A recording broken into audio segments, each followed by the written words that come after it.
यह जगत सारा क्षणिक है और आत्मा एक नित्य है। आत्मा का अनुभव बस एकमात्र नित्य है।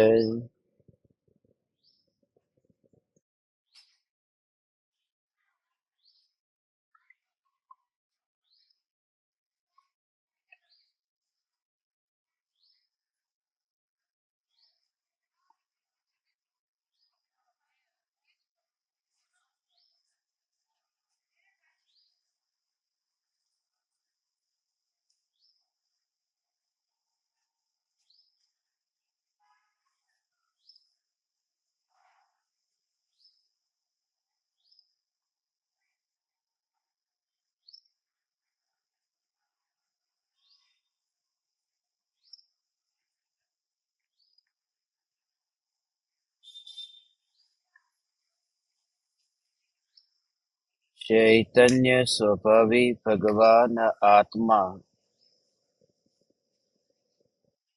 अनादि अनंत शुद्ध चैतन्य मात्र है। ज्ञान मात्र है।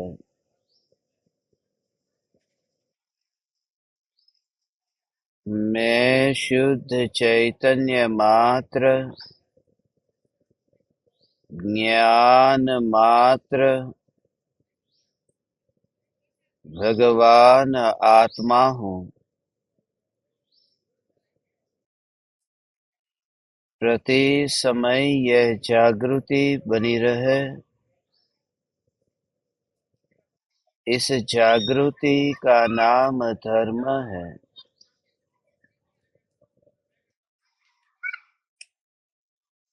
देह की प्रत्येक क्रिया के काल में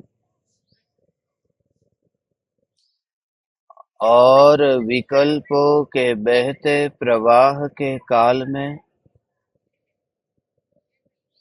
ज्ञानी को प्रति समय यह जागृति रहती है कि मैं चैतन्य तत्व इस देह की किसी भी क्रिया में और विकल्पों के बहते प्रवाह में कहीं भी मिला नहीं हूँ। ऐसा शुद्ध चैतन्य तत्व मैं हूँ। प्रति समय स्वयं की शुद्ध चैतन्य सत्ता का बोध आत्म जागृति ही धर्म है।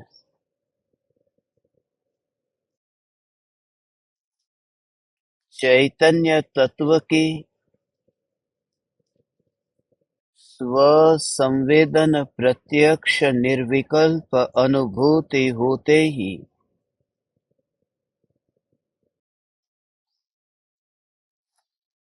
देह होने पर भी देहातीत दशा प्रकट होती है।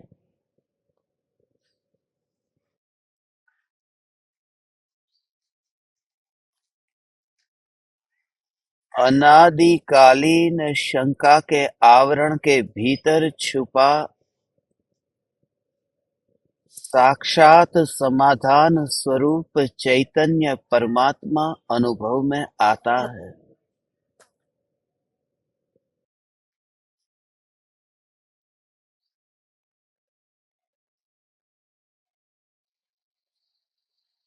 निर्विकल्प अनुभूति निर्वचनीय है।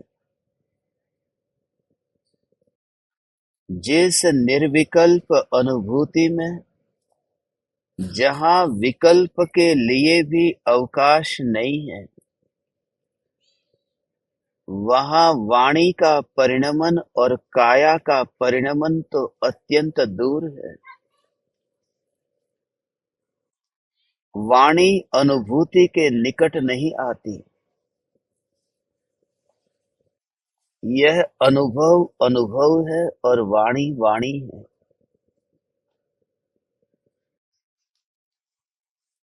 तीन व्यक्ति को यदि गुड़ चखने के लिए दिया जाए और पहले व्यक्ति को पूछा जाए कि कैसा लगा, वह व्यक्ति कहता है मीठा लगा। दूसरे व्यक्ति को पूछा कैसा लगा, उसने कहा मीठा लगा। और तीसरे व्यक्ति को पूछा कि कैसा लगा, उसने भी कहा मीठा लगा। तीनों के उत्तर एक समान है, मीठा लगा, मीठा लगा, मीठा लगा। वाणी तो समान है, मगर तीनों व्यक्तियों की जो अनुभूति है, मिठास की अनुभूति तीनों की स्वतंत्र है, उनकी अपनी अपनी है। और जो जड़ है, ऐसे मिठाई के अनुभव को भी वाणी में व्यक्त नहीं किया जा सकता। जड़ पुद्गल ऐसे पांच इंद्रिय के विषय को, उनके अनुभव को भी वाणी के द्वारा व्यक्त नहीं किया जा सकता। तो जो आत्मा है, जो स्वयं ही वाणी से पार है और निर्विकल्प है, इस आत्मा के अनुभूति को वाणी के द्वारा व्यक्त कैसे कर सकते हैं? जिस स्वरूप को अनादि काल से समझा नहीं था, एक समय में ऐसा अपूर्व चमत्कार होता है। मैं ज्ञायक देव ऐसी अनुभूति होते ही वाणी असार हो जाती है, क्योंकि वाणी जिस इंद्रिय के निमित्त से जानने में आती थी, वह जो कर्णेंद्रिय है, कान है, वह भी अनुभूति में कहीं पर भी नहीं है। अनुभूति में तो ज्ञान है, अनुभूति में आत्मा है, अनुभूति में परमात्मा है, अनुभूति में परमाणु नहीं है। इस वजह से ये परमाणु के होने पर भी, ये कान के होने पर भी कान का अनुभव नहीं होता। इसलिए तो सम्यक दृष्टि को देह होने पर भी देहातीत दशा प्रकट होती है।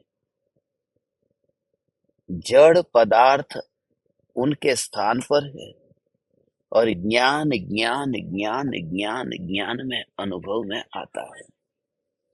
आज मुनिवर राम सिंह उन जीवों के बारे में हमें ये बोध देते हैं और जगाते हैं, जो चैतन्य परमात्मा की निर्विकल्प अनुभूति से तो वंचित है, जिसे स्वयं को तो अनुभव हुआ नहीं है, मगर अहंकार भी इतना है, भ्रम भी उतना है कि दूसरे को पूछने में भी हिचकिचाहट होती है।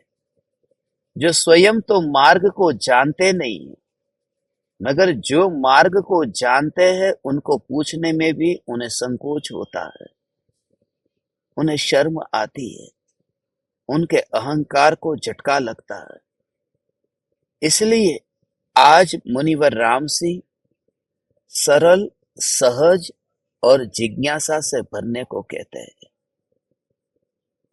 वरना अपनी मति कल्पना से जो मार्ग पर यात्रा करता है, वह बार बार एक ही प्रकार की कल्पना से और आग्रह से अपने को ऐसा मान लेता है कि मैं सच्चा हूं, मैं जिस मार्ग पर यात्रा करता हूं वह सच्ची यात्रा है। इस पृथ्वी पर अधिकांश लोगों को तो यही भ्रम होता है। पहली बात कि लोगों के पास में सत्य को पाने के लिए जिज्ञासा कितनी। एक फकीर को किसी ने जाकर के पूछा था कि आप इतना प्रवचन देते हैं, लोगों को इतना समझाते हैं, आज मैं जानना चाहता हूं कि आपके प्रवचनों को सुनकर के कितने जीवों ने आत्मा को पाया, परमात्मा को पाया। उस फकीर ने कहा, मैं आपसे ये कहता हूं कि जाओ जगत में जाकर के उन लोगों से पूछ करके आओ, कौन सत्य को पाना चाहता है, कौन आत्मा परमात्मा को पाना चाहता है। जाते हैं, सुनने की सीमा है, मगर अनुभूति का लक्ष्य लेकर के कौन जाता है।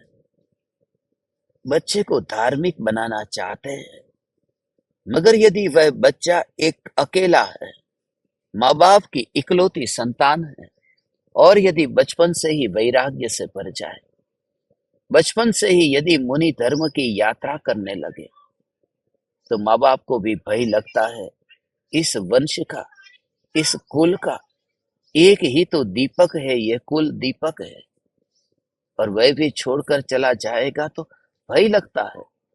सच्चे हृदय से कहना, हम धर्म के क्षेत्र में भी कितने बेईमान हैं। हम कहते हैं कि हम धार्मिक हैं और धार्मिक होना चाहते हैं।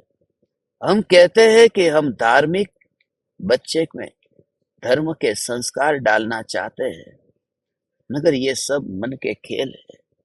सभी की सीमा है। कितना धर्म करना, उससे ज्यादा नहीं।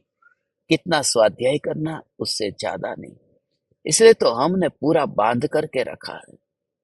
इसलिए हमारी पूजा का समय भी निश्चित होता है, हमारे सत्संग का समय भी निश्चित होता है, हमारा सब कुछ निश्चित है। अनिश्चित कुछ भी नहीं कि यदि सत्संग करने के लिए मैं बैठूं और मेरा ध्यान ही न जाए कि कितने घंटे बीत गए। कभी उस भाव से सत्संग करने बैठे, प्रवचन सुनने के लिए बैठे, तो कभी उस लक्ष्य से कि जब तक अनुभूति न होगी मैं यहां से उठूंगा नहीं। कभी निहाल चंद जी सोगानी जी की तरह बैठे कि यहां से अब मैं उठूं नहीं, मगर वह निर्णय इतना दृढ़ होता है, वह अंदर में ध्रुव का जोर इतना होता है, उसके लिए भी कोई संकल्प लेकर के बैठने की जरूरत नहीं है। सोगानी जी ने यह संकल्प नहीं लिया था कि सुबह जब मैं उठूं यहां से तो सम्यक दर्शन पाकर के ही उठूंगा, वरना वह भी एक जड़ता हो गई। और सम्यक दर्शन तो जड़ता से नहीं, सहजता से प्रकट होता है। सिर्फ ध्रुव का जोर था, पानी की जड़ता नहीं थी। ध्रुव की मस्ती में मस्त थे, कोई फल भोगने की उत्कंठा नहीं थी। जो है उससे ही पूर्ण आनंद स्वरूप, उससे ही अंतर में समाधान होता था।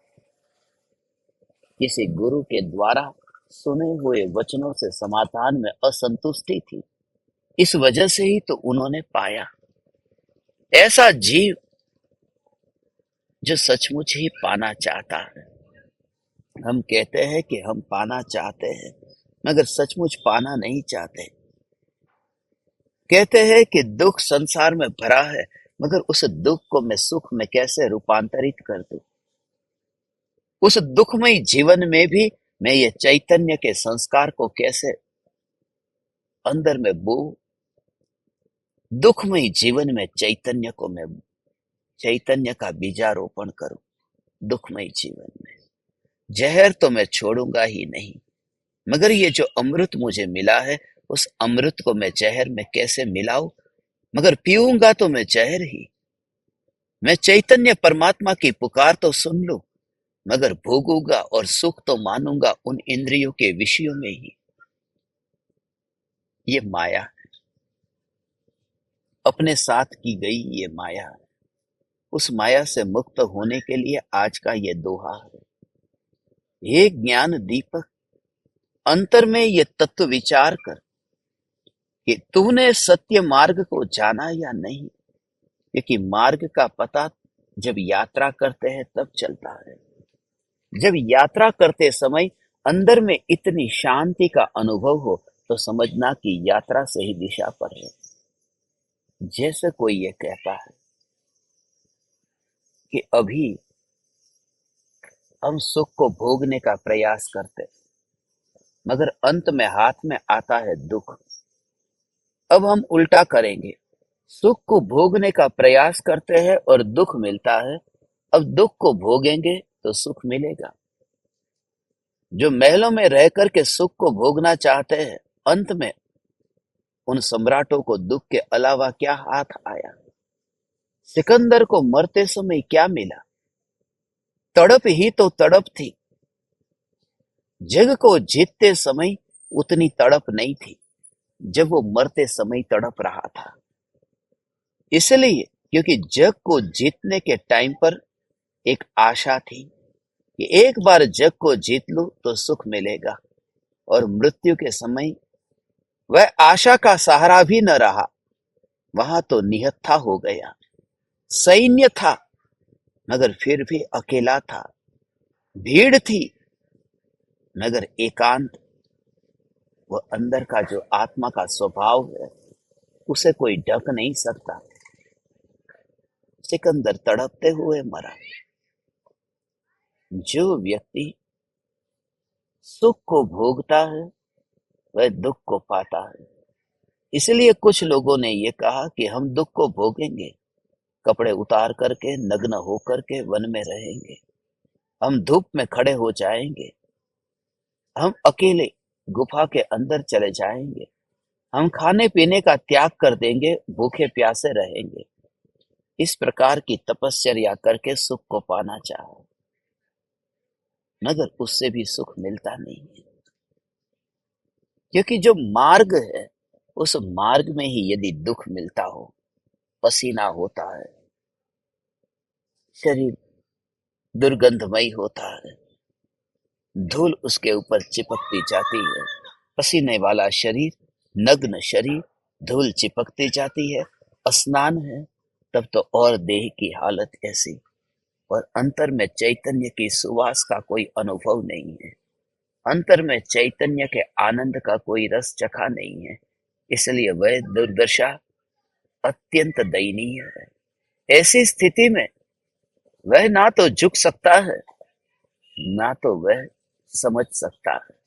वह द्विधा में है और वह तड़प तड़प के मरता है, क्योंकि उस समय अहंकार को झटका लगता है। हे ज्ञान दीपक, तुम्हारी स्थिति बहुत उत्कृष्ट है, निराश मत होना। इसलिए क्योंकि तुम इतना तो स्वीकार करके बैठे हो कि मैं अज्ञानी हूं, मैं कुछ नहीं जानता। ये सत्य घटना है, कुछ ज्ञान दीपक जानते हैं। एक महाराज साहब को मैं पढ़ाता था। जब मैं उनको पढ़ाता था उस समय उन्होंने ये कहा कि मेरे अब आचार्य पदवी मुझे मिलने वाली है। श्वेतांबर में डेरावासी संप्रदाय से थे। उन्होंने कहा आचार्य पदवी मिलेगी और उसके बाद में मैं पढ़ नहीं पाऊंगा आपसे। जितना ज्यादा से ज्यादा 2 घंटे के बदले में 4 घंटे पढ़ाने के लिए आएंगे तो मुझे बहुत खुशी होगी। मैंने उनसे कहा कि मैं तो आऊंगा, मगर बाद में भी तो अच्छी तरह से अपन पढ़ सकते हैं, और बाद में तो कोई पराधीनता नहीं, परतंत्रता नहीं, आप ही तो फिर महागुरु हो जाएंगे, आचार्य हो जाएंगे। बोले हमारे संघ में तो ये नियम है कि आचार्य होने के बाद में फिर पंडितों से नहीं पढ़ते। उस समय में पंडित था ना, पंडिताई करता था, आगमों को पढ़ाता था, तो वो कहते थे कि उसके बाद में हम पढ़ने के लिए नहीं बैठ सकते, क्योंकि मेरे से नीचे जो साधु है उनके सामने मैं क्या मुंह दिखाऊं, उनके सामने मैं क्या कहूं कि क्या पढ़ रहे हैं। यदि उनको पता चले कि मैं अभी पढ़ने के लिए बैठा हूं तो वो लोग भी कहेंगे कि इतने सालों तक क्या किया था और कैसे आचार्य बन गए। तो उन्होंने फिर पढ़ना बंद कर दिया, मगर वो याद बहुत करते हैं, आज भी याद करते हैं। थोड़े दिन पहले मैं अहमदाबाद में था, वहां पर भी उनका समाचार आया कि वो बहुत याद करते, खाली मिलना चाहते, पढ़ना नहीं चाहते, क्योंकि पढ़ने के लिए अब बैठ नहीं सकते, आचार्य हो गए। मुनिवर राम सिंह आज उसी बात को कहते हैं। जब तुम उस स्थिति तक पहुंच जाओ जहां तुमने पाया तो नहीं है, मगर पूछने के लिए, सीखने के लिए, पढ़ने के लिए भी अब तुम्हारे अंदर में साहस नहीं रहा, तब तुम्हारा कुछ भी नहीं हो सकता, तुम और भटकते हो। इसलिए हे ज्ञान दीपक, उस स्थिति को अनुभव करो कि धन्य भागी हूं मैं, पूछ तो सकता हूं। शंका जितनी ज्यादा से ज्यादा हो उतनी शंका करो, पूछो तुम। आज का दोहा पूरी तरह से पूछने के संबंध में है। तुम पूछो, तुम दमन मत करो, तुम ढांको नहीं, तुम पूछो। जो तुम्हें पूछना है वो पूछो। तथाकथित गुरु तुम्हारा मुंह बंद करना चाहेगा, और सदगुरु ये नहीं कहेंगे चुप हो जा, सदगुरु कहेंगे पूछ। तेरे को जो पूछना है वह पूछ। तेरे अंदर में जो भी जिज्ञासा उत्पन्न हो रही, शंका उत्पन्न हो रही, वह सब तू पूछ। तो ये प्रश्न कर तू, क्यों? ये क्यों का प्रश्न तू क्यों नहीं करता? ये प्रश्न तुझे होना चाहिए। ये अंधाधुंधी तू कब तक करता रहेगा? ये प्रश्न तुझे होना चाहिए। प्रश्न कर कि ये क्यों करता हूं, इसका कारण क्या है, ये करके मुझे लाभ क्या है? ये प्रश्न होना चाहिए, ये होना चाहिए। यदि मैं आलू नहीं खाता हूं तो आलू क्यों नहीं खाता हूं? और यदि मैं प्याज नहीं खाता हूं तो प्याज क्यों नहीं खाता हूं? गाजर मूली क्यों नहीं खाता हूं? और यदि मैं लौकी खाता हूं तो लौकी की छूट क्यों रखी है? यदि आलू नहीं खाना चाहिए, आलू अपक्ष है, तो फिर अदरक भी तो अपक्ष है।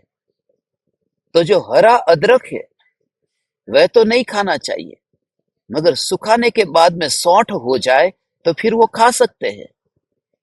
वो अदरक यदि सुखा करके सौंठ होकर के खा सकते हैं, तो फिर आलू को सुखा करके फिर क्यों नहीं खा सकते? यदि अदरक को सुखा करके खा सकते हैं तो फिर प्याज को सुखा करके क्यों नहीं खा सकते? क्या कारण है? यदि दही और छाछ यदि कठोल के साथ में यदि मिलता है, द्विदल के साथ में मिलता है, तो वहां अभक्ष्य हो जाता है। तो फिर हम दूध के साथ में क्यों मिला करके लेते हैं? और यदि छाछ और दाल यदि मिला करके खाते हैं तो दोष लगता है, मगर पहले छाछ पी ली, बाद में पानी पी लिया और फिर बाद में दाल खाई, तो दोष नहीं लगता है। तो दोष नहीं लगता है, अंदर पेट में तो सब मिल जाएगा।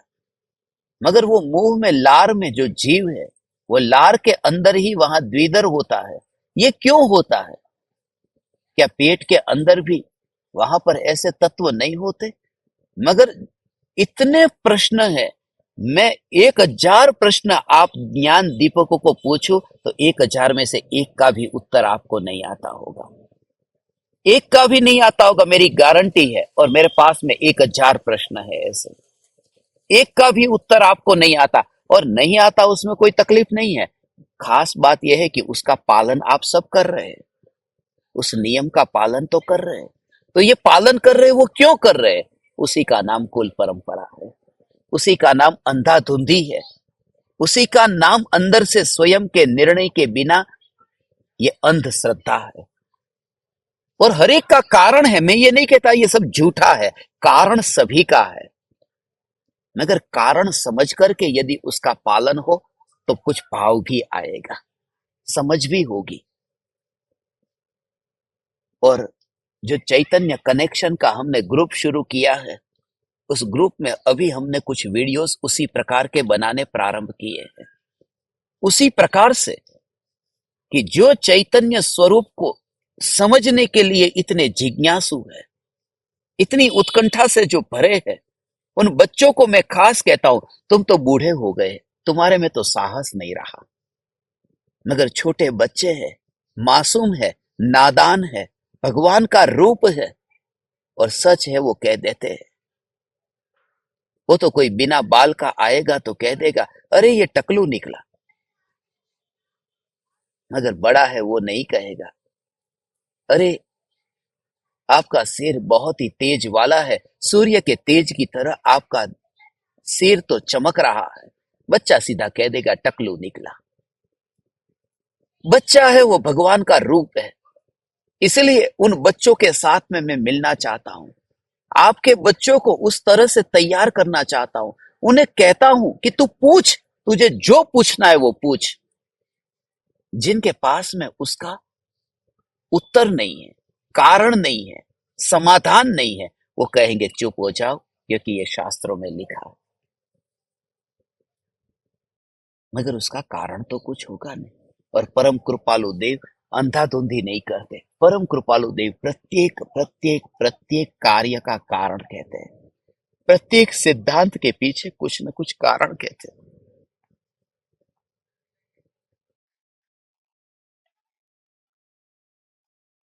और बस अभी ये महीना पूरा हो, जनवरी महीना पूरा होने से पहले ही आप ज्ञान दीपकों के साथ में एक मीटिंग रखना है। आपके बच्चों के साथ में हमें मिलना है। आपके बच्चों को जितनी भी जिज्ञासा अंदर में होती हो, उन्हें कहना है तो पूछ, भगवान कहाँ है, भगवान कैसे है, ये तू पूछ। रात्रि भोजन का त्याग करना चाहिए। क्यों त्याग करना चाहिए? पहले के जमाने में तो बिजली नहीं थी, लाइट नहीं थी। अब तो लाइट आ गई। अब तो रात को ऐसा प्रकाश होता है जैसा दिन में भी नहीं होता। फिर उसका त्याग क्यों करना चाहिए? और सूर्यास्त के बाद में भोजन नहीं करना चाहिए। तो सूर्यास्त का जो समय होता है वो रोज अलग अलग होता है। तो सूर्यास्त का समय ही या सूर्यास्त से पहले अंतर्मुहूर्त। और जो खाना हम बनाते हैं वो खाने की हरेक हरेक हरेक की मर्यादा कैसी? आटा कितने दिन का? सर्दी के दिन में 7 दिन ही क्यों? गर्मी के दिन में 5 दिन ही क्यों? बरसात के दिनों में 3 दिन ही क्यों?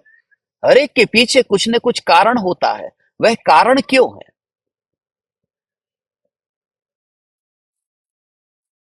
मगर कोई पूछता ही नहीं है। पूछो, मुनिवर रामसी कहते हैं, जो मार्ग जानते नहीं है और दूसरे से पूछते नहीं है, वे पहाड़ों में फिर भटकते हैं, वे फिर वन जंगल में भटकते हैं। तो पूछ। और पूछने का न होता तो आत्मसिद्धि शास्त्र की रचना भी नहीं होती। शिष्य ने क्या किया? 6 प्रश्न पूछे ने। षट ना, 6 प्रश्न थे। पूछा करी विचार। जो विचार करता है वह पूछता है, जो विश्वास करता है वह पूछता नहीं है। ये दोनों बातों को अलग अलग समझना। विचार करने वाला पूछता है, विश्वास करने वाला मान लेता है।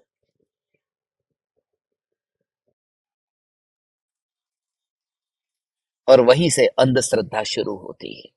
हमें लगता है अंध श्रद्धालु वह है जो हाथ में धागा बांध करके देवी देवताओं की पूजा भक्ति करते हैं। अंधश्रद्धा है। मगर ये भी तो एक अंधश्रद्धा है। वस्तु स्वरूप का यथार्थ निर्णय किए बिना, सत्य स्वरूप की यथार्थ श्रद्धा के बिना जीवन में जिन जिन व्रतों का पालन किया जा रहा है वे सब अंधश्रद्धा के बल पर है, क्योंकि स्वयं का उसमें कोई अनुभव नहीं है।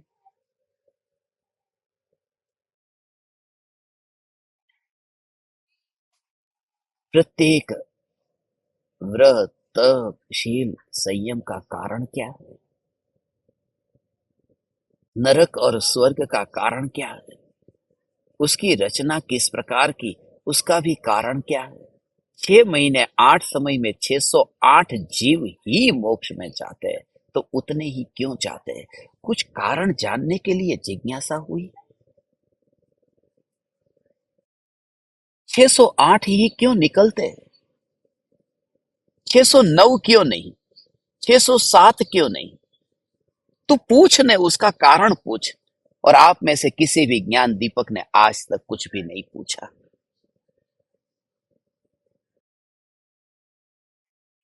मेरी ये भावना है ज्ञान दीपको, तुम ज्यादा से ज्यादा पूछो। मगर पूछते समय सबसे बड़ी तकलीफ तुम्हें ये होगी कि सामने वाले को पता चल जाएगा कि तुम्हें इतना भी पता नहीं है, तो अहंकार को झटका लगेगा। बहुत से प्रश्न के उत्तर हमें नहीं आते, मगर सभा के अंदर यदि वो प्रश्न पूछना हो तो डर लगता है। इसलिए कुछ ज्ञान दीपक, कुछ शंका ऐसी होती है जो मुझे एकांत में पूछते हैं। वो समूह में, प्रवचन में नहीं पूछ सकते, उनके बच्चों के सामने नहीं पूछते। ये बच्चों के सामने पूछा तो ऐसा होगा कि अरे आपको इतना भी नहीं आता था, दादी माँ आपको इतना भी पता नहीं। इसलिए अहंकार को झटका लगता है। 114वां दोहा है आज। आज अहंकार को एक और करके मेरी ये जिज्ञासा है, ये स्वरूप कैसा है। और दुनिया के विषयों में यदि तू न पूछे तो चल भी जाएगा। आलू क्यों खाना, क्यों न खाना, वो प्रश्न यदि तूने न पूछा तो तेरा कोई मोक्ष अटक नहीं जाएगा। मगर मैं कौन हूं, आया कहां से, और मेरा रूप क्या। मैं कौन हूं ये शंका है। હું કોણ છું, ક્યાંથી થયો, શું સ્વરૂપ છે મારું ખરું, કોના સંબંધે વળગણા છે, રાખો કે એ પરિહરું। ये ये शंका है। ये शंका यदि नहीं हुई होती तो ये 6 समाधान न मिलते। हूं कौन छू, ये शंका है, उसी का समाधान है आत्मा है। ક્યાંથી થયો, कहां से हुआ, कब हुआ, થયો જ નથી, અનાદિથી છું, नित्य છું। ક્યાંથી થયો, आत्मा नित्य છે। ये पहली शंका का समाधान है। मैं कौन हूं, उसका समाधान हो गया, आत्मा है। ક્યાંથી થયો, उसका समाधान हो गया, आत्मा नित्य है। શું સ્વરૂપ છે મારું ખરું, तो वो स्वरूप भी हो गया। आत्मा कर्म का करता है, आत्मा कर्म का भोगता है। मगर वृत्ति वही निज भाव में थयो अकर्ता त्याय, ये उसका असली स्वरूप है। तू छो मोक्ष स्वरूप, ये मोक्ष नाम का पद भी आ गया। राखू के ये परिहरू, अब तेरे ऊपर है, मार्ग पर लगना है या भटकना है। तो मोक्ष का मार्ग, मोक्ष का उपाय भी कृपालु देव ने छठे पद में बता दिया। मोक्ष का उपाय है यदि तू मार्ग पर लगना चाहे तो। ये जो दो पंक्ति में ये जो प्रश्न है, હું કોણ છું, ક્યાંથી થયો, શું સ્વરૂપ છે મારું ખરું, કોના સંબંધે વળગણા છે, રાખું કે એ પરિહરું, उसमें पूरा आत्मसिद्धि शास्त्र का सार आ गया। उसमें पूरा का पूरा सार आ गया। मगर शिष्य पूछता है, वो डरता नहीं है, डरता नहीं है। गुरु के पास में जाकर के यदि शिष्य को डरना पड़े तो समझना कि वो गुरु को शिष्य ने या ठीक तरह से समझा नहीं है, या फिर वो गुरु नहीं है। गुरु तो वह है कि जिसके पास में लोगों को डर लगता है, क्या ये होगा, क्या होगा, क्या होगा, क्या होगा, पूछे न पूछे ये कहेंगे, क्या लगेगा, उनको बुरा तो नहीं लगेगा ना, उनको बुरा तो नहीं लग जाएगा ना। अरे तू पूछ, तुझे जो पूछना है वो पूछना। यदि नहीं आता होगा तो बता देंगे, ये उसका उत्तर मुझे नहीं आता।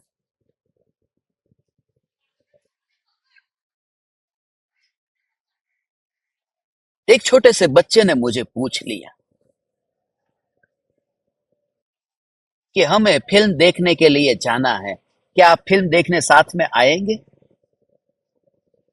अब जाना था, उनके मम्मी पापा और बच्चे तीनों को मुझे लेकर के फिल्म देखने जाना था। मगर उनके मम्मी पापा को डर लग रहा था कि यदि ऐसा प्रश्न पूछेंगे तो कैसा लगेगा, उनको बुरा लग जाएगा तो हमारा घर छोड़ करके निकल जाएंगे। मैंने क्या किया मालूम है, मैं उस बच्चे को लेकर के फिल्म देखने चला गया कि तूने ये साहस किया ना, मुझे भी देखना था, चल अपन दोनों जाते। उसके माँ बाप को घर पे ही छोड़ दिए, हम फिल्म देख के आ गए। कि तूने पूछा, तू डरा नहीं, तूने प्रेम से पूछा नहीं, तू पूछ, कुछ भी तू पूछ। पर इसलिए कहता हूं, ज्ञान दीपकों की ऐसी पर्सनल, उनके पति की, उनके माता पिता की, उनकी सास की, बहू की, हजारों प्रकार की बातें मेरे पास में है। मगर आज तक मैंने किसी की एक की बात भी किसी दूसरे को नहीं कही। पत्नी की बात पति को नहीं, पति की बात पत्नी को नहीं कही, क्योंकि उन्होंने श्रद्धा रखी है। और इस श्रद्धा के बल पर ही प्रेम जगता है, इस श्रद्धा के बल पर ही कि मैं, एक निर्भयता आती है। मैं जो कुछ भी पूछूं, बस मेरे गुरु इतने तो कठोर नहीं कि ये सुनते ही वो भड़क जाएंगे। परम कृपालु देव के सामने शिष्य पूछता है। जरा विचार करो, एक शंका का समाधान मिल गया और दूसरी शंका पूछी। कभी कभी ऐसा डर लगता है ना, आप कोई एक प्रश्न पूछो और गुरु समाधान करे, फिर दूसरा प्रश्न होता है, दूसरा पूछा और गुरु ने समाधान किया, फिर तुम्हें ऐसा लगेगा, एक बार लग जाएगा कि अब उत्तर देंगे नहीं देंगे, क्या होगा, फिर कितना इतना कितनी बार पूछता है तू, बार बार पूछता है तू। मगर शिष्य देखो, दूसरी शंका, तीसरी शंका, चौथी शंका, तब तक पूछता रहा और कितना विनयवान होकर के पांचे उत्तर थी थे, समाधान सर्वांग। ये पांच उत्तर तो मुझे मिल गए, मगर यदि छठा मिल जाए तो उदय उदय सद्भाग्य, तो मेरा महा महाभाग्य। शिष्य की वो एक समर्पण भावना भी है, अहो भाव भी उतना ही है, और स्वीकार भी है कि मैं इसके बारे में नहीं जानता, आप मुझे बताओ। ये दोहे को पढ़ो, फिर अपन आगे जाते हैं। ये दोहा मुझे बहुत प्रिय लगता है। 222 दोहे में ये एक दोहा है जो सबसे ज्यादा प्रिय दोहे में इनका इसका नंबर आता है। 114। एक कण जान ही बठड़िय, अवरु न पूछही कोई, अदुवियद हम डूंगर हम, नर भंजनता जोई। एक तो स्वयं मार्ग को जानते नहीं, और दूसरे किसी से पूछते भी नहीं। ऐसे मनुष्य वन जंगल तथा पहाड़ों में भटक रहे हैं। उनको तू देख, उनको तू देख, खुद तो मार्ग जानते नहीं, और जो जानते हैं उनको पूछते नहीं।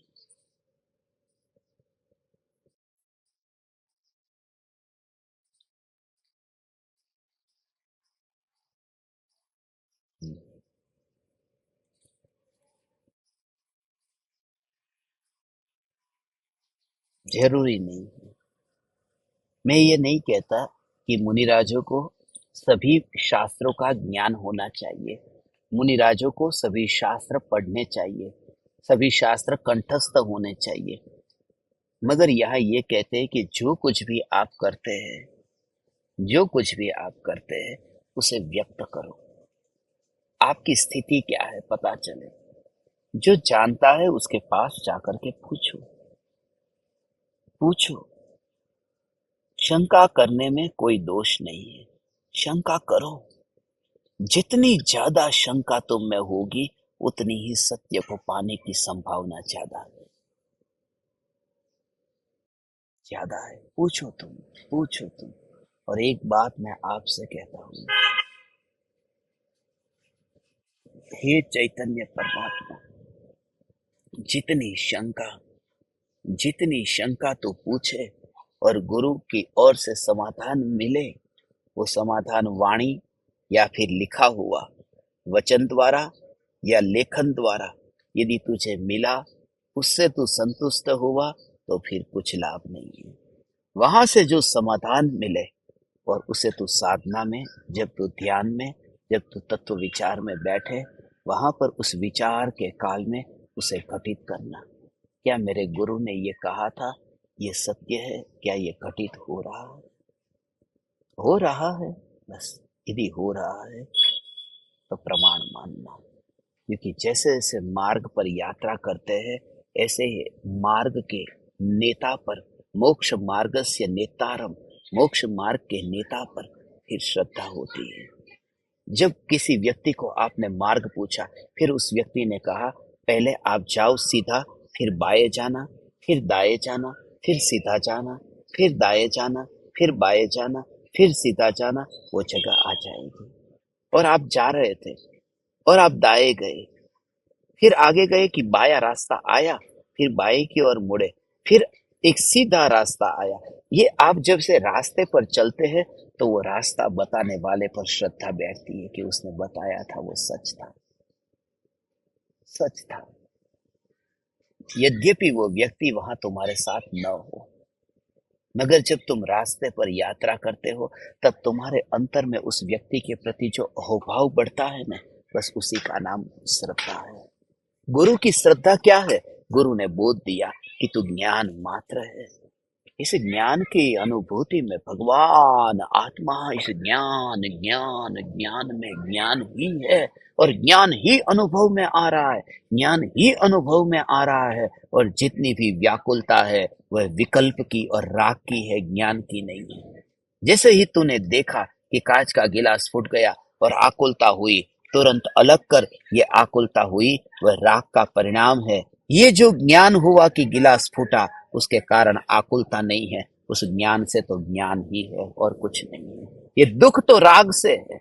ऐसे ही तूने देखा कि अरे मित्र आ गया और जो आनंद लगा, तुरंत अलग कर, ये आनंद जो लग रहा है वह तो राग का परिणाम है और ज्ञान ने मात्र जाना है। जब इस प्रकार के तू प्रयोग करे और प्रयोग में तुझे लक्षण से दोनों अलग अलग दिखाई दे, उस प्रयोग के काल में गुरु तेरे पास में न खड़े होंगे, मगर गुरु की वाणी तूने जो सुनी थी, उस समय जब तू प्रयोग करता है, प्रयोग के काल में भेद होता है, भेद होता है, भेद होता है।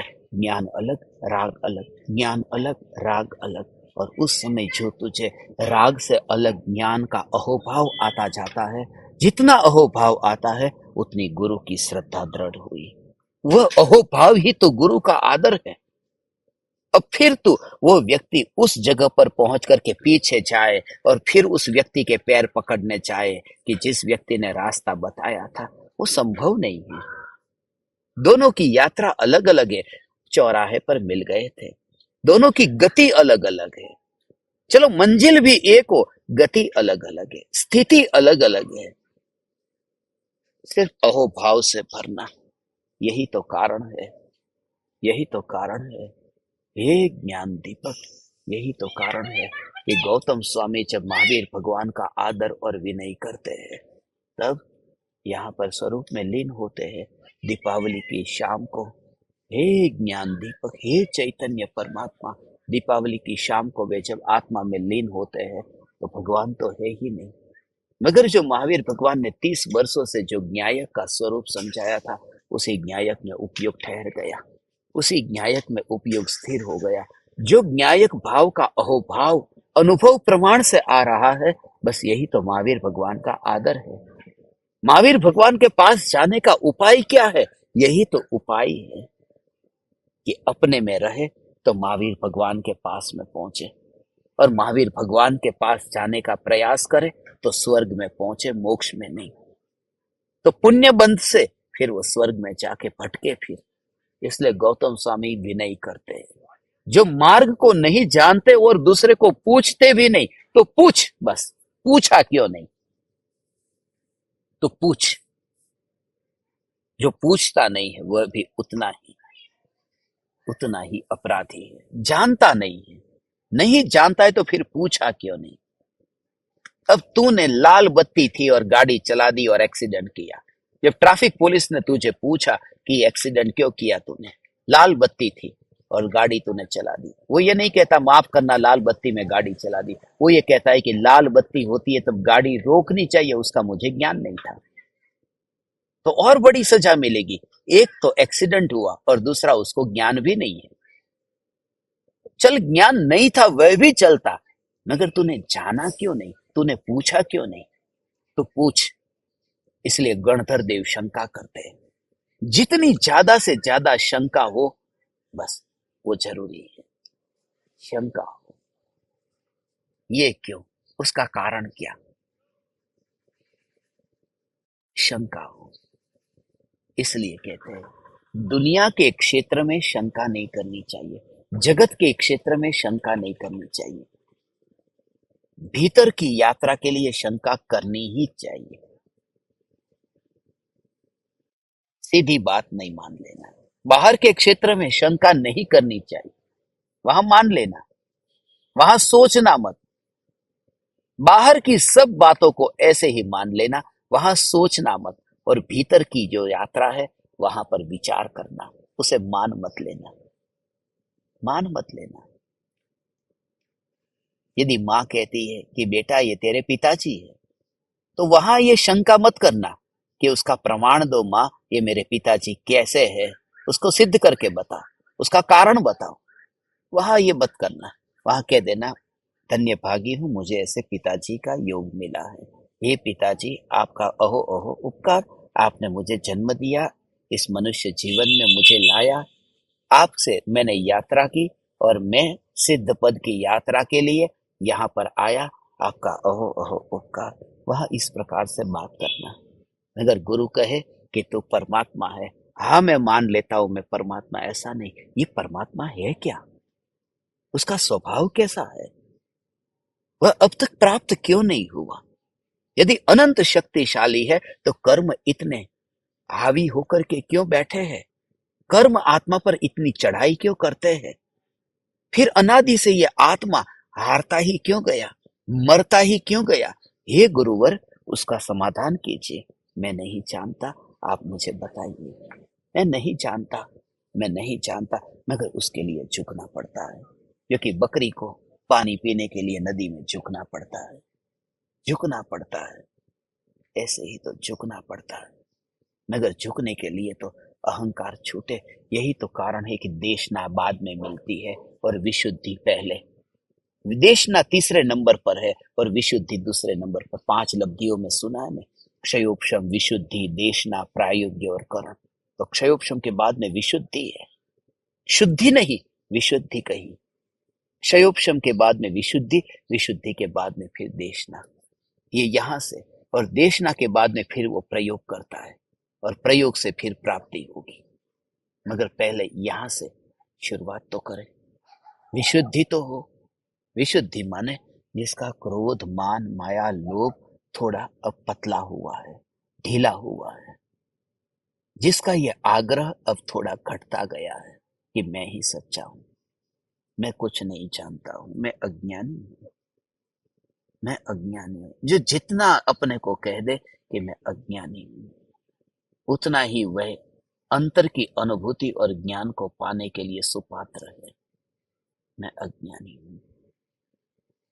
और सचमुच जब वो बाहर की जितनी भी क्षयोपशम ज्ञान की बुद्धि के जो खेल है वो फैले हो, उसको एक और करके अकेले में ऐसे डाल दे, और फिर मैं कुछ नहीं जानता हूं, मैं कुछ नहीं जानता, वो खतरा है, उसमें जीवन की बर्बादी है। इसलिए परम कृपालु देव ने शतावधान के प्रयोग, ये कैसा ज्ञान था, शतावधान के प्रयोग करना, ये इतना ज्ञान, फिर भी उस ज्ञान को क्यों छोड़ दिया, उन प्रयोगों को क्यों छोड़ दिया। परदेश से लोगों का आमंत्रण आता था, यूरोप के देशों से, जर्मनी से, बड़ी बड़ी यूनिवर्सिटियों से इतना आमंत्रण आता था, क्यों नहीं गए, क्योंकि उससे क्या होता, अप्रयोजन भूत में फैलने से प्रयोजन भूत छूट जाता है। व्यर्थ का जो है उसके अंदर अपना समय गंवाने से काम की बात छूट जाती है। इसलिए तुम शास्त्रों को जानो, कंठस्थ करो, तुम भाषाओं को जानो, तुम कंठस्थ करो, तुम कोई भी ज्ञान के धारी हो, मगर यदि तुम्हारा ध्यान, तुम्हारा ज्ञान, यदि तुम्हारे चैतन्य स्वरूप की वितराग परिणति की, शुद्धि की वृद्धि में यदि कहीं अड़चन करने वाला हो, उसे एक और कर देना। मैं कुछ नहीं जानता, न मैं कोई शास्त्र जानता हूं, मेरे को किसी भी शास्त्र का ज्ञान नहीं। अंदर से ऐसा भाव आता है, हे ज्ञान दीपक, मैं किसी शास्त्र को नहीं जानता, मुझे शास्त्रों का कोई ज्ञान नहीं है, बस ये ज्ञान अनुभव में आ रहा है, और ये भी तेरे साथ में बोलता हूं, ये भी झंझट लगती है, क्योंकि मार्ग तो ऐसा है कि बस यहाँ पर मुंह पर ताला लगा करके ही ये सिलाई करके बैठ जाने में भलाई है। ऐसा अंतर में ही ज्ञान ज्ञान ज्ञान ज्ञान ज्ञान ज्ञान, ये मार्ग ऐसा जो जानता भी नहीं है और दूसरे को पूछता भी नहीं है, वो अपनी मति कल्पना से चलता है। कुछ लोग ऐसे होते हैं जो पूछते नहीं, अपनी मति कल्पना से चलते हैं। स्टेशन पर उतर जाते हैं और रिक्शा वाला कहे तो उसको पूछते नहीं कि चल जाऊंगा, चल जाऊंगा, अपने आप चल जाऊंगा। टैक्सी वाले को कहा, यहाँ जाना है, चलेगा कि नहीं? कितना पैसा? कि 200 रुपये देना पड़ेगा। मैं खुद चला जाऊंगा। और पैदल चलना शुरू कर दिया। आगे जाकर के पूछा कि अब ये जगह है कहाँ, आ क्यों नहीं रही? इतना तो चल लिया। तब जाकर के टैक्सी वाले ने कहा, टैक्सी में बैठोगे? चलो मैं पहुंचा देता हूँ। उसको लगा कि अब तो थोड़ा कम पैसा हो गया होगा, मगर पता चला कि दुगुना हो गया। 200 का 400 हो गया, क्योंकि उल्टी दिशा पर वो चला था। चलना तो हुआ था, दिशा उल्टी थी। अब पूरा जो उल्टी दिशा से स्टेशन तक का 200 और स्टेशन से जहां जाने का है वहां का 200 दुगुना देना पड़ा। एक ही कारण से एक बार पूछ लिया होता। और इसी वजह से ही जितनी आशंका होती है, जितना भ्रम होता है, एक बार पूछ ले उसका कारण क्या। यदि तेरा किसी के साथ में विवाद है, विरोध है, तो मन की बात कर। तू धारणा मत बांध ले अपने अपने अंतर में ही, अंतर में। उसकी भी तो अपेक्षा समझ, उसकी भी तो परिस्थिति को समझ। तो पत्नी के साथ में व्यर्थ में इतना विवाद मत कर, पति के साथ में इतना झगड़ा मत कर। बेचारा सुबह से शाम तक वहां पर मेहनत कर करके पसीना बहा करके आया है, सीधा झगड़ा मत कर। यदि तुझे उसकी बात यदि ठीक नहीं लगती तो पूछ कि इसका कारण क्या है। मैं जानू, मैं जानू।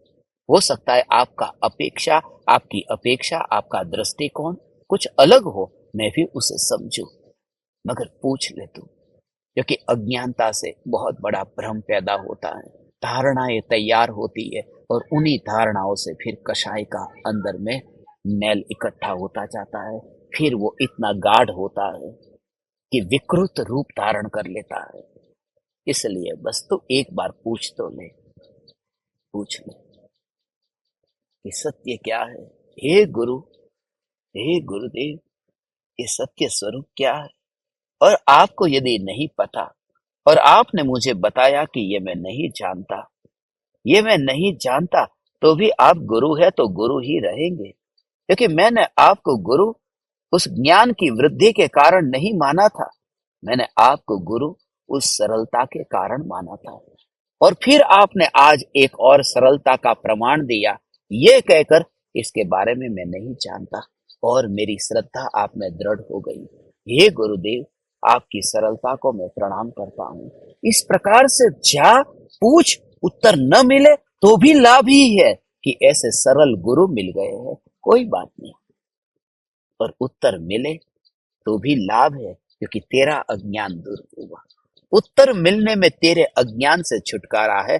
उत्तर न मिले तो गुरु की सरलता का परिचय है, मगर वह गुरु सरल अंतर से हो। सिर्फ तेरा आकर्षण तेरे को उनकी ओर खिंचाव करने के लिए नहीं, अंदर से भाव से हो। हे चैतन्य परमात्मा, हे ज्ञान दीपक, तो पूछ, ये मार्ग पूछ।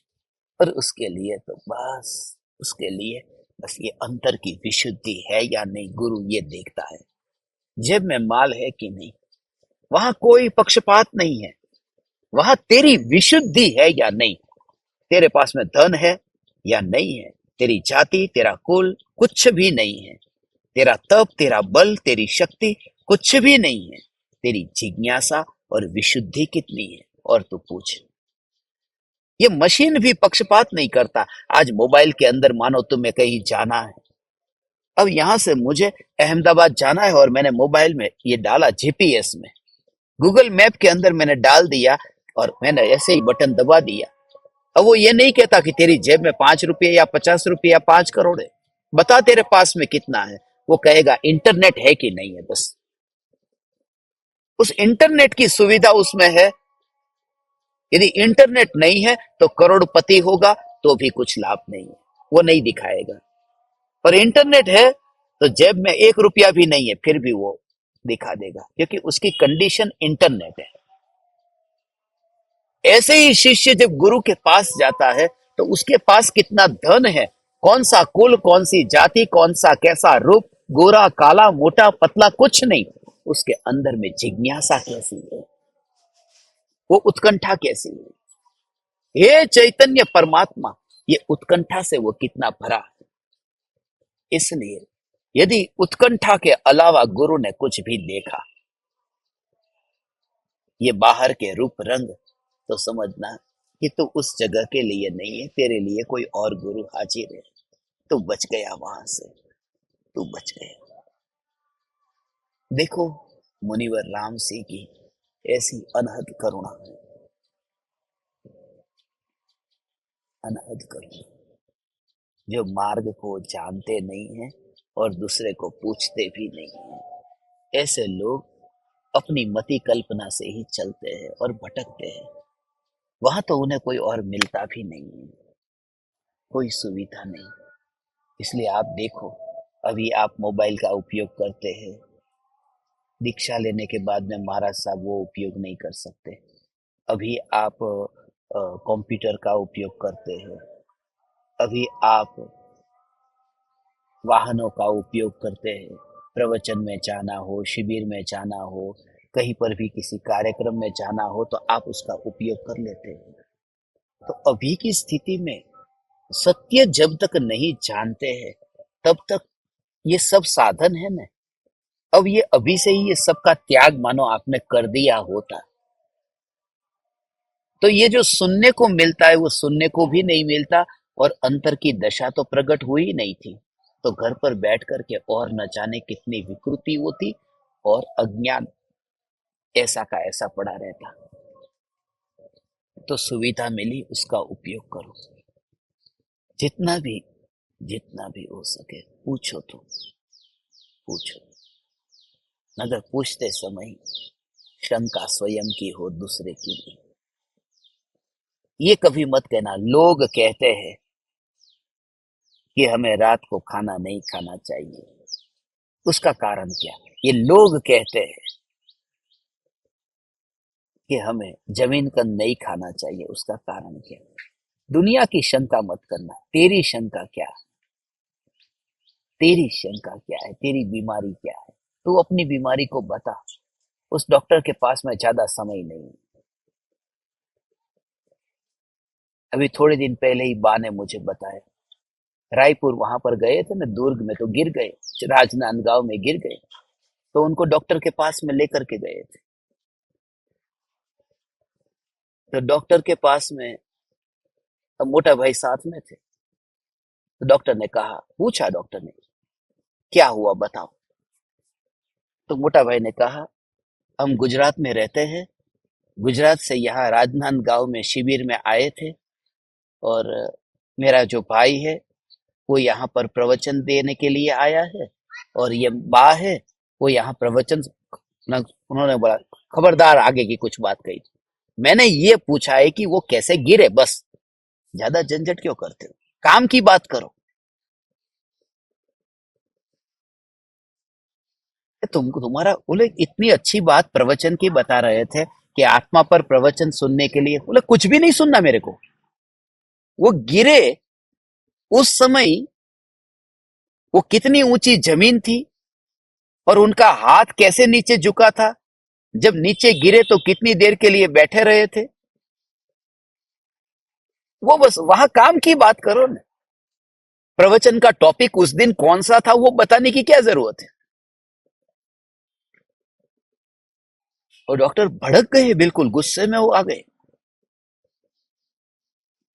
मगर फिर भी मोटा भाई ने कहा, मैंने उनको कहा क्या किया फिर, बोले कुछ नहीं, अपने को गरज थी, अपने को मजबूरी थी, इसलिए उन्होंने जैसा कहा ऐसे हाथ जोड़ करके फिर कहा कि नहीं, ऐसे गिरे थे और हाथ में ऐसी चोट आई तो हड्डी टूट गई ऐसा लगता है। हड्डी टूट गई ऐसा लगता है, तू डॉक्टर है कि मैं डिसाइड करूंगा हड्डी टूट गई है या नहीं टूटी। तुम तो खाली इतना बताओ कि उस समय क्या हुआ था, बस। हड्डी टूट गई, ये रिपोर्ट मेरे को देना है कि तुम मेरे को रिपोर्ट दे रहे हो। मोटा भाई ने कहा, ऐसा खोपड़ी वाले डॉक्टर मिल गए थे पता नहीं, मगर वो खोपड़ी वाले नहीं है, ऐसे ही डॉक्टर चाहिए। काम की बात कर, बस काम की बात कर। बाकी की बात हम करेंगे।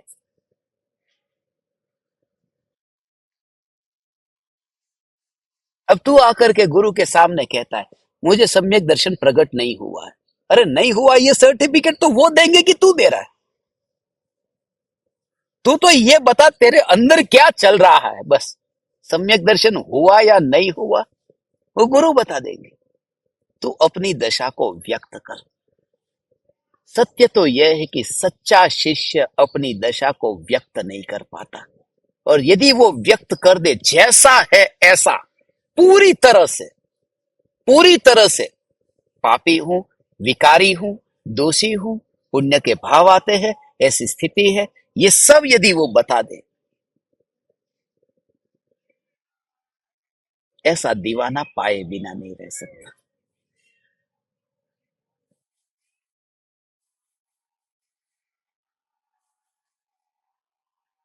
गुरु के सामने जो सब कुछ बता न सके, समझना कि वो सच्चा शिष्य ही नहीं, वो खाली नाटक कर रहा है। उसके अंतर में ऐसा, अंदर में अहोभाव आया ही नहीं। एक श्रद्धा, बस। मुझे ये श्रद्धा है। हमेशा फिर से ये मैं मंत्र आपको कह देता हूं, यदि तुम्हारे दोषों को जान करके यदि गुरु के अंदर में तुम्हारे प्रति हीनता का भाव आ जाए, तो समझना कि वो सदगुरु नहीं है। कि सदगुरु तो ये है कि तुम कितने भी दोष उनको बताओ, तुम उनकी दृष्टि से गिरोगे नहीं। परमात्मा परमात्मा ही रहता है। ये जो बात कर रहा है उसके पड़ोसी की बात कर रहा है, खुद की नहीं। वो परिणामों की बात कर रहा है, अपरिणामी की बात नहीं कर रहा है। वो जितना भी अपने को हीनता के भाव से भरा हुआ दिखाई देता है, वह तो परिणाम है। अपरिणामी में हीनता कहाँ? वो तो जहां हीनता नहीं है, ऐसे अपरिणामी को देखे बिना ही तो ये हीनता पैदा हुई है। हे ज्ञान दीपक, तू महान है, तू महान है, तू महान है, ऐसा विचार कर। महान चैतन्य, महान चैतन्य, महान। तो तेरे परिणाम में जो दोष है, तेरा परिणाम का दोष तो जब छूटेगा तब छूटेगा, मगर ऐसी मस्ती से वो ज्ञानी मोक्ष में चला जाता है। अंतर के द्रव्य के जोर से, वो ध्रुव के जोर से, वो उस द्रव्य दृष्टि के कारण वो उसका हित कर लेता है। तेरा तो जब होगा तब होगा। ऐसा अंतर में चैतन्य का जोर। कितनी भी प्रतिकूलता आने पर भी जो प्रत्येक स्थिति में बस स्वरूप की जागृति रख रहा है। अनुकूलता, प्रतिकूलता, ज्ञान का विकास, ज्ञान अल्प जो भी है, मैं कुछ नहीं जानता। भ्रम होता है कि मैं जानता हूं, मगर कुछ भी नहीं जानता। बस मैं कुछ नहीं जानता। अंत में मैं एक अफ्रीका की एक घटना कहता हूं। अफ्रीका में एक कहानी चलती है कि एक व्यक्ति के पास में ज्ञान बहुत बढ़ गया था, मगर वो जो ज्ञान बढ़ा था उसने उस ज्ञान को भर करके कहाँ रखा था? एक घड़े में भर करके रखा था। ये कहानी है।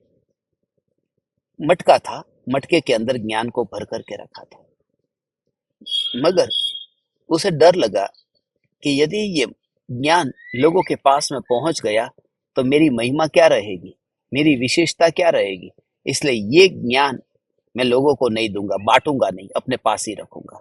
इसलिए वो मटका किसी को देता नहीं था, क्योंकि सबसे श्रेष्ठ में श्रेष्ठ ज्ञानी तो इस गांव का ज्ञानी मैं हूं, तो ये मटका मैं किसी को दूंगा नहीं। तो उसने सोचा कि कहीं ना कहीं से कोई ना कोई आकर चोरी करके चला जाए, कुछ भी हो जाए, एक काम करता हूँ, इस मटके को मैं पेड़ के ऊपर कहीं छुप करके उसको मटके को रख देता हूँ। और पेड़ के ऊपर उस मटके को लेकर के जाए कैसे? उसने अपनी छाती के साथ में उस मटके को बांध दिया और पेड़ के ऊपर चढ़ने लगा कि ऊपर जाकर के वो मटके को वहां बांध देगा। मगर जैसे ही वो छाती के साथ में मटके को बांध के ऊपर चढ़ रहा था, मगर चढ़ा ही नहीं जा रहा था क्योंकि वो मटका बीच में आ रहा था। तब एक छोटे से बच्चे ने कहा, ये मटके को आगे छाती पे बांध के जा रहे हो ऊपर, वो बीच में आ रहा है, आप में इतनी भी समझ नहीं है, उस मटके को पीठ पर बांध दो, फिर आपको पेड़ के ऊपर चढ़ने में आसानी रहेगी। उस आदमी को लगा मैं इतना ज्ञान वाला हूं, मगर इतना ज्ञान भी नहीं था जो एक छोटे से बच्चे ने मुझे ज्ञान दे दिया। उसने उधर ही वो मटके को नीचे गिराया और फोड़ डाला, और सारे गांव के लोगों के पास में बुद्धि पहुंच गई। ये कहानी अफ्रीका की कहानी। मगर बात यह है कि जो मैं अपने को ऐसा भ्रमित होकर के मानता हूं कि मैं इतना जो जानता हूं, मेरे जैसा तो कोई जानता नहीं है। इसलिए सबसे पहली जागृति, I know that I know nothing. मैं इतना जानता हूं कि मैं कुछ नहीं जानता, बस। और आपको इतना हल्का होगा, मैं कुछ नहीं जानता। आप बताइए ना, आप बताइए ना। मुझे नहीं पता, आप बताइए। अज्ञानता में भी ज्ञान का बोध। अज्ञानता है वह पर्याय में है, फिर भी मैं परिपूर्ण चैतन्य हूँ। शंका होती है, मगर शंका मेरी कमजोरी नहीं है। शंका उदयगत परिणाम है, और समाधान आत्मा का स्वभाव है। शंका हो तो अपने को हीन मत मान, क्योंकि उदयगत परिणाम ये मेरी हीनता नहीं है। ध्रुव स्वरूप यदि गिर जाए नीचे, तो समझना मैं हीन हुआ, मगर ध्रुव की ध्रुवता तो नीचे गिरती नहीं है। तो पूछना है उसे पूछने दे, शंका होती है उसे पूछने दे, जो पूछना है उसे पूछने दे। मस्तिष्क में शंका है, हृदय में समाधान है। इसलिए जब कोई प्रश्न पूछना हो तो यहाँ पर ही उंगली जाती है। क्या पूछना है, क्या पूछना है, क्या पूछना है। ये विचारों की निशानी है कि कुछ विचार में पड़ा हुआ है, और हाथ पर हाथ धरे है। वो निर्विकल्प की निशानी है कि अब वहां दिमाग का कार्य रुक गया है। अब हृदय में वह श्रद्धा का कमल खिल गया। बस इसी का प्रयोग करना। शंका औदयिक भाव है, समाधान स्वभाव। करेंगे 5 मिनट प्रयोग अंत में। देखो, आज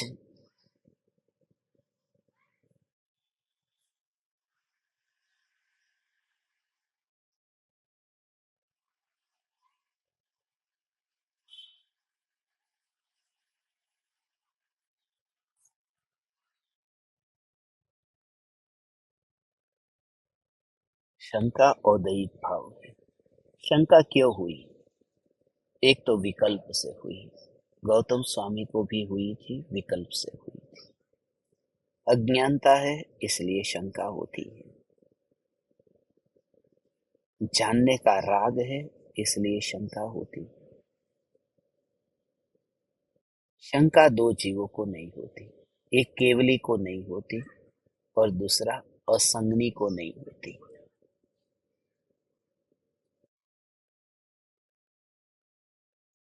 तो शंका होना संगनी पंचेंद्रिय अज्ञानी का स्वभाव। शंका होना संगनी पंचेंद्रिय कहते ही असंगनी से ऊपर ला दिया है, और अज्ञानी कहते ही केवली से नीचे, माने बीच के। शंका होना संगनी पंचेंद्रिय अज्ञानी का स्वभाव है कि शंका होगी।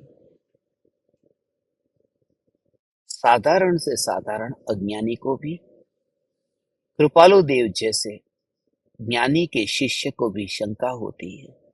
गणधर देवों को भी शंका होती है, मगर वह शंका औदयिक भाव है। पूछने का भाव आया नहीं। बताओ नहीं कि ये आत्मा का स्वरूप कैसा है, कैसा होगा ये आत्मा, कैसा होगा ये आत्मा, कैसा होगा मोक्ष। ये जो भाव हुआ, ये जो भाव हुआ, उस भाव में, उस भाव में ये न्यायक भाव नहीं है। कैसा होगा मोक्ष, ये एक इच्छा हुई है, ये इच्छा हुई है। मगर उस इच्छा को भी दूर से जो जान रहा है, दूर से जो जान रहा है, वो जानने वाला ज्ञान है। सामने पीसा हुआ नमक और पीसी हुई शक्कर, कौन सा क्या है, कौन सा नमक है, कौन सी शक्कर है? ये जो भाव हुआ, बस वही तो जिज्ञासा है, वही तो शंका है। मगर वो जो विकल्प हुआ, ये कैसा होगा, ये कैसा होगा? अंगूर मीठे हैं या फिर अंगूर खट्टे हैं? मीठे खट्टे का पता नहीं, कैसे है? ये भाव जैसे ही आए ने, तुरंत ही कि ये भाव कुछ नहीं जानता है। अंगूर मीठे हैं या खट्टे हैं, ये भाव कुछ नहीं जानते हैं। जानने वाला ज्ञान है जो इस भाव से अलग है। किसको? इस भाव को भी जानने वाला ज्ञान अलग है। ये भाव नहीं जानता अंगूर मीठा है या खट्टा। वो जो विकल्प है, वो विकल्प विकल्प को नहीं जानता, ज्ञान जानता है। ज्ञान का कार्य जानना है, विकल्प का कार्य नहीं। तो ऐसे ही, हे गुरुदेव, मुझे आत्मा के स्वरूप के बारे में समझाइए, ये स्वरूप के बारे में मुझे बताइए, मैं कुछ नहीं जानता। ये विकल्प जैसे तेरे में पैदा हो, उस समय भी तू प्रयोग मत छोड़ना, उस समय भी प्रयोग मत छोड़ना कि ये जिज्ञासा अंदर उत्पन्न हुई है। मगर ये अभी हुई न, कल नहीं थी न, कल नहीं रहेगी न। इसका मतलब ये मैं नहीं, क्योंकि मेरी सत्ता तो नित्य है। जो समाधान है वह स्वभाव है, जो शंका है वह औदयिक भाव है। औदयिक भाव है, औदयिक भाव शंका है, परम पारिणामिक भाव समाधान है। न्यायक भाव समाधान है। इस तरह से वेद ज्ञान करना। जो भी विचार चले, जो भी विचार चले, उन विकल्पों से ही अलग करके ऐसा। यहाँ पर मेरा फोन रखा था, कि फोन मेरा कहाँ चला गया, कहाँ चला गया, कहाँ चला गया? तो फोन को तो पराये में देखना, मगर फोन कहाँ चला गया, फोन कहाँ चला गया? ऐसा जो अंदर में विकल्प उत्पन्न होता है ना, उस विकल्प को भी जानने के रस से भरपूर ऐसी जो चैतन्य सत्ता है, वह जो ज्ञान है, उस ज्ञान में ये विकल्प को मत देखना। तो बिल्कुल ऐसा लगेगा कि वहां इस डिब्बे के ऊपर रस्सी बंधी ही नहीं है। तुझे ऐसा ही लगेगा कि यहाँ तो रसगुल्ला है, उस रसगुल्ले के ऊपर कोई प्लास्टिक है ही नहीं, यहाँ तो मिठास से भरपूर है। ऐसा ही तुझे लगेगा, ये शक्कर मिठास से भरपूर, उसमें धागा तो बंधा ही नहीं। तो इस भेद ज्ञान से ही कि कोई भी वस्तु का विकल्प चलता है, विकल्प चलता है। मोक्ष कैसा होगा, नरक कैसा होगा, महावीर भगवान का समोसरण कैसा होगा, विदेह क्षेत्र में कैसा रूप, विदेह क्षेत्र में कैसी व्यवस्था, सिमंदर स्वामी कैसे होंगे, तो सब में तुरंत ही घटित करना। ये जितनी भी जिज्ञासा हो रही है, हो रही है तो हो रही है, मगर ज्ञान, ज्ञान वही जानने रूप परिणमित होता है। ये कैसा कैसा कैसा कैसा, ये जो भाव है, ये तो विकल्प औदयिक भाव है। वो मेरे को शंका कभी हुई ही नहीं है। ये कि समाधान हो, उसके पास शंका आती ही नहीं है। जो प्रकाश है, उसके पास में कभी अंधेरा आएगा? पहले वो अंधेरा प्रकाश के अंदर घुसा था, पहले वो अंधेरा प्रकाश के अंदर घुसा था, और फिर अंधेरा डर गया और फिर बाहर निकल गया। ऐसा नहीं है। प्रकाश तो उसी का नाम है जहां अंधेरा होता ही नहीं है। मैं वह समाधान स्वरूप हूं। आज तक मुझे कोई शंका हुई नहीं है, हो सकती नहीं है। ऐसा मैं चैतन्य चैतन्य चैतन्य, ऐसा प्रयोग भगवान करना। आज ये प्रयोग करना, रात्रि में सोने से पूर्व, सोने से पूर्व ये प्रयोग करना। मैं कोशिश करूंगा आप सोने जाए उससे पहले आपको आज का ये सत्संग भेज सकूं। आप समस्त ज्ञान दीपकों ने मुझे सत्संग करने का अवसर दिया। आज खुले आकाश के नीचे बैठना था, सूरज के सामने बैठना था, खुले मैदान में बैठना था, इसलिए दिन के समय आपको बुला लिया। आप परमात्माओं को प्रणाम करता हूँ। प्रणाम। चैतन्य चैतन्य चैतन्य।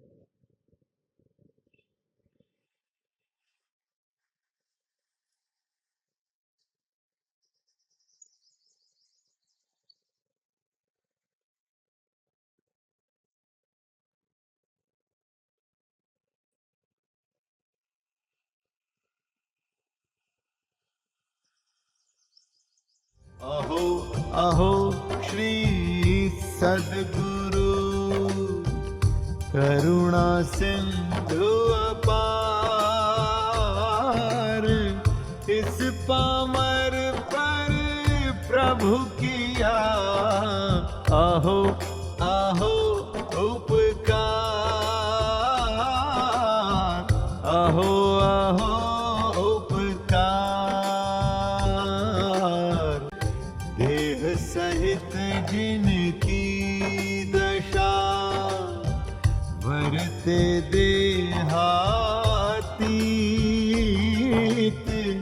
उन ज्ञानी के चरण में हो वंदन अगणित, हो वंदन अगणित, हो वंदन अगणित।